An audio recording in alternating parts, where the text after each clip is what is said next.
امریکہ اور ٹرمپ یہ دو الگ چیزوں کو آپ دیکھ جو ایک بہت بڑی گیم ہے جس پہ کبھی کوئی بات نہیں کرتا. اسرائیل چاہے وہ ایٹمی قوت ہو، وہ چاہے بم بنائے، وہ چاہے جو مرضی کرے، اس پہ کوئی پابندی نہیں. کیونکہ وہ کہتے ہیں کہ ایران کے بعد ٹرکی کے بعد پاکستان. وہ ایران کو دشمن سمجھ رہے ہیں جبکہ اصل دشمن ان کے اندر آ کے گھس کے بیٹھ گیا ہے. کیونکہ ان کا جو نقشہ ہے جو انہوں نے اقوام متحدہ میں دیا ہوا ہے، وہ نقشے میں یہ موجود نہیں ہے. بہت سے بڑے لوگوں کی وہاں پہ اپنی بہت سی جائیدادیں موجود ہے. آج دنیا کے اندر سب سے بڑی طاقت جو ہے وہ ہے معاشی طاقت. السلام علیکم ویورز، آپ دیکھ رہے ہیں مشرق ڈیجیٹل پروگرام ہے گفتگو، اور شریک گفتگو ہے پاکستان مسلم لیگ لاہور کے صدر میاں وحید صاحب. میاں وحید صاحب سیاست پر بھی گہری نظر رکھتے ہیں اور اس کے ساتھ ساتھ ان کی عالمی امور پر بھی بڑی گہری نگاہ ہے. ہمارے اسٹوڈیوز میں بارہا تشریف لا چکے ہیں. ویلکم سر اسٹوڈیوز میں. میاں صاحب، ایران جنگ کا چرچا بہت زیادہ ہے، اگرچہ اب جنگ بندی ہو چکی اور دیگر معاملات، گفتگو، مذاکرات پاکستان میں یہ کام ہوا بھی، لیکن اب ایک نئی لہر آئی ہے جو ہم محسوس کر رہے ہیں پاکستان میں بیٹھ کر کہ دبئی سے ہزاروں نہیں لاکھوں پاکستانی جو وہاں مقیم تھے، ایک تو وہ پہلے ہی بے روزگاری کا شکار ہیں، انہیں زبردستی بے دخلی کی صورتحال کا سامنا ہے، جابز نہیں ہے، ویزے رینیو نہیں ہو رہے، اس طرح کے معاملات ہیں. اس پہ گفتگو کریں گے، لیکن اگر ہم پہلے بات کریں کہ ایران جنگ سے سب سے زیادہ نقصان ہوا کس کا؟ بسم اللہ الرحمن الرحیم. دیکھیے، اس جنگ کا میرے خیال میں اگر سب سے زیادہ نقصان ہے تو سب سے پہلے ہمیں یہ طے کرنا ہوگا کہ جنگ کس مقاصد کیا تھے جنگ کے. جی ٹھیک. اصل میں نا اس بات پہ بہت کم جو ہے نا وہ بات ہوتی ہے. یہ جنگ کے مقاصد جو ہیں وہ اس کے پیچھے وہ گریٹر اسرائیل اور جو امریکہ کا دوسری جنگ عظیم کے بعد ایک پوری جو ان کی ایک پوری آپ دیکھیں کہ ایک سپر پاور، اور پھر اس کے بعد تمام اداروں پہ اجارہ داری، اور اس کے بعد انہوں نے ہمیشہ جو ہے نا وہ اپنی ہر چیز کے اندر اب وہ دنیا کے اندر جتنے بھی قانون ہیں، جتنے بھی ادارے ہیں، ان کو ہیڈ کر رہے ہیں اور اسی کی مرضی پہ چل رہے ہیں. وہ چاہے IMF ہو، وہ چاہے اقوام متحدہ ہو، وہ یعنی خود وہ کسی چیز کی پابندی کریں نہ کریں. خاص طور پہ امریکہ اور ٹرمپ یہ دو الگ چیزوں کو آپ دیکھیں کہ کسی زمانے تک شاید امریکہ جب بھی کبھی کہیں جنگ کے لیے یا کسی بھی معاملے کے لیے جب انہوں نے کہیں پہ بھی کوئی ایسا قدم اٹھایا تو انہوں نے اقوام متحدہ سے یا نیٹو سے یا اپنے الائز سے جو ہے نا وہ کم از کم ان کو شامل کر کے کوئی جواز پیدا کیا وہاں جنگ کا، وہاں جانے کا جواز پیدا کیا. لیکن یہ ایک ایسی شخصیت ہے جنہوں نے کسی سے نہ کانگریس سے نہ اپنے الائز سے نہ کسی سے پوچھا، اور وہ ہر چیز کو بالائے طاق رکھتے ہوئے وہ اس میں کود پڑے ہیں. اور اس میں بھی یہ ہوا ہے کہ انہوں نے جو سب سے بڑا میں سمجھتا ہوں کہ اس کے پیچھے جو ایک بہت بڑی گیم ہے جس پہ کبھی کوئی بات نہیں کرتا، کیونکہ یہ بات امریکہ کے اندر بھی ہو چکی، یہ بات اسرائیل کے وزیر خارجہ بھی کر چکے ہیں کہ یہ مذہبی جنگ ہے. اگر اس کو آپ غور سے دیکھیں تو یہ پورا جو ہے نا آپ دیکھیں، وہ ایران ہو، وہ UAE ہو، وہ سعودی عرب ہو، وہ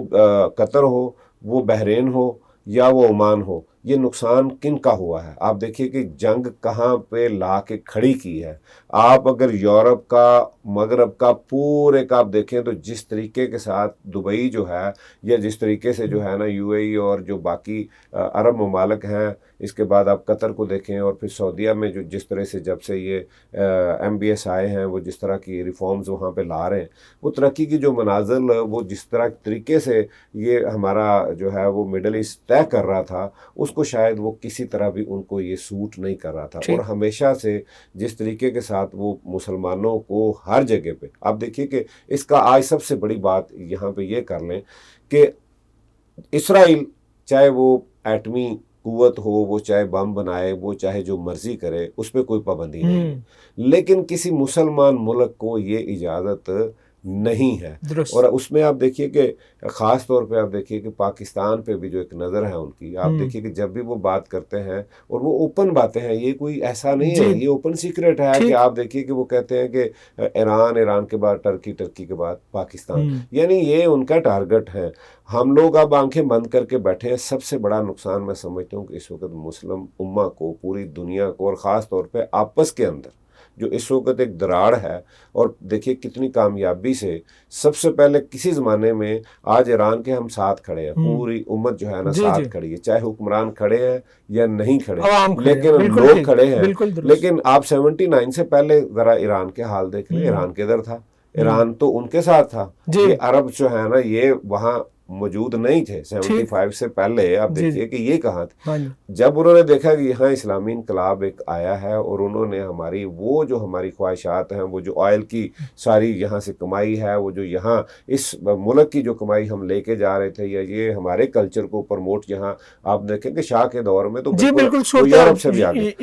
تو جب وہ چینج آئی ہے تو انہوں نے پھر دوسری طرف رخ کیا اور ان کو ساتھ ملایا، اور یہ آپس کے اندر یہ دراڑ کہ آپ کو ایران جو ہے نا وہ اب عربs کے اندر ایک بات تھی کہ پتہ نہیں ایران ہمارے ساتھ کیا کرے گا، لیکن انہوں نے ان سے کہیں یہ بہت بڑی، جیسے یو ایس سے ابھی غلطی ہو رہی ہے کہ انہوں نے ان کے عزائم کو شاید غور سے دیکھا ہی نہیں ہے۔ مغرب میں لکھنے والے لکھ رہے ہیں، کالمز آ رہے ہیں، پوری دنیا میں چھپ رہے ہیں کہ جو اسرائیل ہے ان کے تو وہ جو صہیونی ایک ریاست کا وہ جو تصور ہے ان کا، وہ جہاں سے چلے ہیں چند لوگوں سے لے کے اب کہاں پہنچے ہیں، وہ گریٹر اسرائیل میں نہ یو اے ای ہے، نہ سعودیہ ہے، نہ کوئی ملک ایسا نہیں ہے جس کو وہ اپنے نقشے کے اندر وہ لے کے نہیں آ رہے۔ تو یہاں میں سمجھتا ہوں کہ وہ بہت بڑا جو ہے نا ایک مسٹیک ہے، وہ ایران کو دشمن سمجھ رہے ہیں جبکہ اصل دشمن ان کے اندر آ کے گھس کے بیٹھ گیا ہے۔ اور آج اب دیکھیے کہ میں سمجھتا ہوں کہ یہ سب سے بڑا نقصان ہے وہ جو ہمارا آپس میں سلوک نہیں تھا۔ آپ دیکھیے کہ ایران کا ایک زمانے میں پاکستانیوں کی بجائے انڈیا کے ساتھ اس جنگ سے پہلے تک تو یہی تھا۔ آپ دیکھیے کہ سارے کے سارے جو بھی جتنے مفادات انڈیا کو دیے، جتنے مفادات بھارت نے لیے، پاکستان کو ہمیشہ وہاں سے جو ہے نا کوئی اچھی ٹھنڈی ہوا نہیں ہے، لیکن جب اب مسئلہ بنا تو انہیں سمجھ آئی کہ نہیں، وہ ہمارے، آپ دیکھیے کہ بھارت کہاں کھڑا ہے، وہ جنگ سے پہلے بھی اسرائیل میں گیا ہے اور ابھی آج کل بھی ان کے جو دورے ہیں اور ایک جو نئی الائنمنٹ ہو رہی ہے اس کے اندر آپ دیکھیے کہ انڈیا، امریکہ، اسرائیل اور یو اے ای، یہ ایک نیا جو اتحاد۔ آپ دیکھیے کہ یہ سب سے بڑا میں سمجھتا ہوں کہ اس وقت مسلمانوں کے لیے جو نقصان ہوا ہے وہ پوری کی پوری معیشت جو ہے نا اس کا بیڑا گرک کر کے رکھ دیا ہے عربs کی، اور یہ ایران کا کتنے فیصد جو ہے آپ دیکھیں کہ ایران کو برباد کر دیا گیا ہے۔ یہ الگ بات ہے کہ وہ ایک قوم ہے، ایک جو ہے نا وہ نیشنلزم ان کے اندر ہے، اس کو لے کے پوری قوم کھڑی ہے، اور انہوں نے بلکہ اس کا نقصان جہاں ایرانیوں کو بہت زیادہ ہوا ہے، معاشی طور پہ بہت نقصان ہوا ہے، دوسری طرف آپ دیکھیے کہ یہاں پہ عربs کو نقصان ہوا ہے، لیکن وہاں ایک سپر پاور کی کلئی جو ہے وہ کھل گئی ہے۔ آج وہ آئسولیٹ ہے، آج ان کے ساتھ نیٹو نہیں ہے، آج ان کے ساتھ جو ہے نا وہ مڈل ایسٹ سے بھی آپ دیکھیے کہ سعودیہ نے جواب دے دیا کہ ہمارے اڈے استعمال نہ کرے۔ سعودیہ نے ایک نیا معاہدہ جو ہے جو ایران کے ساتھ ہو چکا ہے، جس کو منظر عام پہ بھی ہر چیز اس کی آ جائے کہ ایک دوسرے پہ حملہ نہیں کریں گے، اور اس کے اندر آپ دیکھیے کہ انشاءاللہ بہت جلدی ایک 1975 میں جیسے ایک معاہدہ ہوا تھا رشیا کا، امریکہ کا، یورپ کا، کہ آپس میں ایک دوسرے کے ساتھ ہم لوگ جو ہے وہ مفادات کا تحفظ کریں گے، ہم لوگ جو ہے نا وہاں پہ ایک دوسرے پہ جو ہے نا جنگ اس طرح سے مسلط نہیں کریں گے، وہ جو سر جنگ کا ایک ماحول ہوتا ہے اس سے ہٹیں گے۔ میں سمجھتا ہوں کہ آج اسی طرز کے اوپر ایک اسلامی دنیا کے اندر بھی، جس میں ایران، جس میں ترکی، جس میں سعودیہ، جس میں مصر اور پاکستان بھی انشاءاللہ اس میں شامل ہے، اور یہ ایک نئی الائنمنٹ اگر یہ بن جاتی ہے، اور یہی بات اراغچی نے وہاں ایک بیان میں کہی ہے کہ اگر یہ ہم لوگ یہ کر لیتے ہیں تو ہمارے پاس تیل کی قوت تو موجود ہے، اور ہمارے پاس اسٹریٹجی بھی جو ہے، ہم لوگ جو ہے وہ، اور انہوں نے ثابت کیا ہے، انہوں نے ابھی تو انہوں نے کہا کسی کی جرت نہیں ہوگی ہماری طرف دیکھ سکے۔ تو میں سمجھتا ہوں کہ اس جنگ کے جہاں نقصانات ہیں وہاں پہ ایک بات کا فائدہ یہ ہوا ہے کہ کم از کم اتنے نقصان کے بعد مسلم امہ کی، اسلامی دنیا کی یہ آنکھیں ضرور کھل گئی ہیں کہ نہ امریکہ ہماری حفاظت کر سکتا ہے، نہ اسرائیل ہمارا دوست ہے، مغرب سے ہمارے تعلق بہتر ضرور ہونے چاہیے، لیکن وہ ہمارے جو اللہ کے رسول صلی اللہ علیہ وسلم نے فرما دیا ہے کہ یہود و نصارہ، اللہ کے قرآن میں یہ آ گیا کہ یہ آپ کے دوست نہیں ہیں، تو وہ بات سامنے آ گئی ہے۔ میں سمجھتا ہوں کہ آج اس جنگ کے جہاں پہ بہت سے ہمیں نقصان ہوئے، وہاں پہ یہ ایک ہمارے لیے یہ ایک بات سامنے، ایک راستہ بھی ہمیں مل گیا۔ اب ہمارے حکمرانوں کا یہ ساری باتیں بالکل بجا ہیں۔ اب یو اے ای جس کی میں بات ابتدا میں کی کہ اس جنگ سے پہلے ساری دنیا کی سرمایہ کاری کا مرکز، ترقی عروج پر اور سیاحت عروج پر، اور وہاں پہ ایک نیا جہان آباد. جنگ ہوتی ہے، وہ امریکی تنصیبات کو نقصان پہنچانے کا جو ایران نے اعلان کر رکھا تھا وہی انہوں نے کیا. اچھا، اس میں یہ ہوا کہ یو اے ای چونکہ براہ راست اس پہ حملے ہوئے، وہاں پہ کچھ نہیں رہا، اس کی معیشت تباہ ہو گئی، لیکن یو اے ای کے اندر اس کی قیادت جو انڈین انفلوئنس میں تھی، وہ کیا اس سے صورتحال کے بعد نکل پائے گی؟ کیونکہ عمل دخل تو بہرحال انڈیا کا، ابھی اسرائیلی وزیر اعظم نے بھی چند روز قبل وہاں پہ دورہ کیا اور اس کی تصدیق بھی ہو چکی. اچھا، یہ ویسے تو یہ اسرائیلی میڈیا ہی بات کر رہا ہے کہیں نہ کہیں، شاید یو اے ای نے اس کو جو ہے نا وہ نہیں اس طریقے کے ساتھ بات کی. تو میرا خیال ہے کہ ہمیں یو اے ای کو زیادہ اہمیت دینی چاہیے بات کو. یہ ہمیں پتہ چلا ہے کہ وہاں پہ نیتن یاہو کا بات ہوئی ہے، وہاں پہ یہ بات ہوئی کہ جناب ان کے جو وہ ان کی ہے موساد کے جو ہیں چیف، وہ بھی گئے ہیں. تو یہ سارے وہاں پہ اس طرح کی بات ہے، اور جس طرح وہ بات کر رہے ہیں کہ جناب سعودیہ نے ایران پہ حملہ کیا، جس طرح سے وہ بات کر رہے ہیں کہ پاکستان کی نور خان بیس پہ جو ہے نا وہ ان کے جہاز کھڑے ہیں، یہ ساری وہ باتیں ہیں جو ایک آپس میں جو ہے نا وہ ہمیں لڑانے کے لیے ہمارا ایسا ہے. ویسے میرا خیال ہے کہ ہمیں جو جس طریقے کے ساتھ آپ دیکھیے کہ یو اے نے کھل کے بیان جو ہے نا وہ ایران کے خلاف اور امریکہ کو جو بات کی، اور جس طرح سے اسرائیل کے ساتھ اور پھر انڈیا کے ساتھ جو انہوں نے اپنے معاہدے کرنے جا رہے ہیں اگر کی ہے، تو میرا خیال ہے کہ اگر یہ آئے ہوتے تو وہ ضرور بات کھل کے کرتے. میرا خیال ہے کہ ہمیں یو اے کی بات کو جو ہے نا اہمیت دینی چاہیے کہ وہ اگر کہہ رہے ہیں کہ نہیں ہے ایسی بات، تو ہمیں یہ اس کو جو ہے نا وہ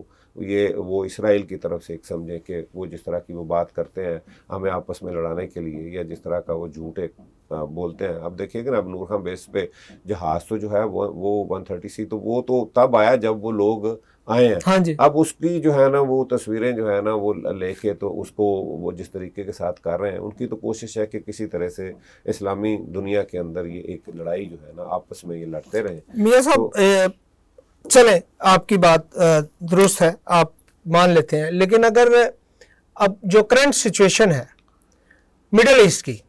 اس میں جو سب سے زیادہ نقصان ایران اور اس کے بعد یو اے ای، ایران نے تو براہ راست جنگ بھگتی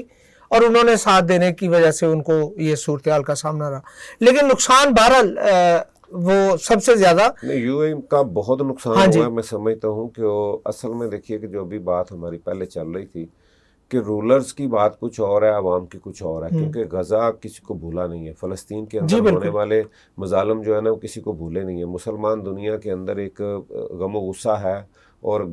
وہاں پہ وہ نہیں پہنچ سکتے، لیکن عوام جو ہے نا اس کے اندر آپ دیکھیں کہ یہ چاہے جیسے مرضی کنٹرول کر لیں، چاہے لوگوں کو وہاں نکال دیں، چاہے بات نہ کرنے دیں، لیکن اس پہ جو ہے نا لوگ خاموش، وہ کبھی بھی پسند نہیں کرتے کہ اسرائیل کے ساتھ جو ہے نا اس طریقے کے ساتھ ہمارے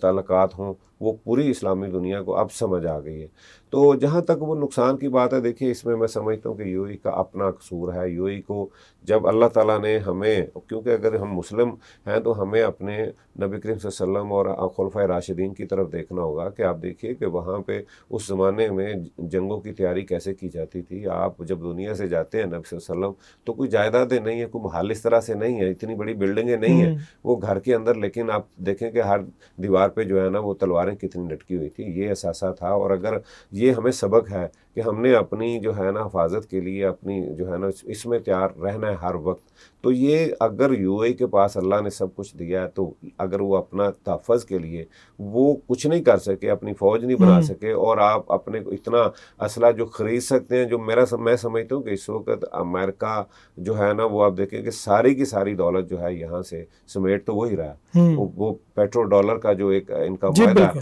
اس کے بعد آپ دیکھیے کہ آج اگر یہ لوگ نکل جائیں، اگر یہ اوپیک سے نکل سکتے ہیں تو ان سے کیوں نہیں ختم ہو سکتا. میں سمجھتا ہوں کہ اس وقت ساری کی ساری یو اے کی یہ آج ان کے رولرز کا جو ان کے ساتھ ایک انفلوئنس